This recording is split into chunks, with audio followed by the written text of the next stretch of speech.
আমরা প্রথমে জেনেছি প্রজাপতিরা কিভাবে পরাগমিলন ঘটায়, তাই তো?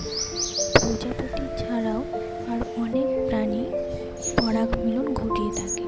তাহলে দেখো কি কি প্রাণী হচ্ছে পরাগমিলন ঘটিয়ে থাকে সাধারণত।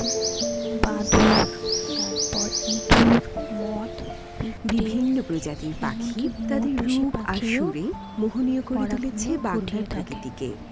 তাহলে মৌটুসি পাখি কিভাবে পরাগমিলন ঘটায় আমরা তো সেটা কেউ জানি না। তাহলে আমরা সেটা এবার দেখব, ঠিক আছে? মৌটুসি পাখি এইসব পাখিদের কেউ কেউ গায়ক পাখি হিসেবে বেশ পরিচিতি পেয়েছে। দেখো তাহলে মৌটুসি পাখি কি করে পরাগমিলন এদের ঘটায়। মধ্যে মৌটুসি অন্যতম।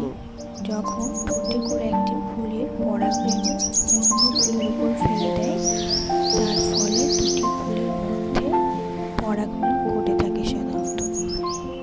ক্ষুদ্রাকৃতির এই পাখিটি দেখতে চমৎকার।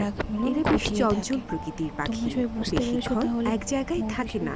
এরা খুব দ্রুত গাছের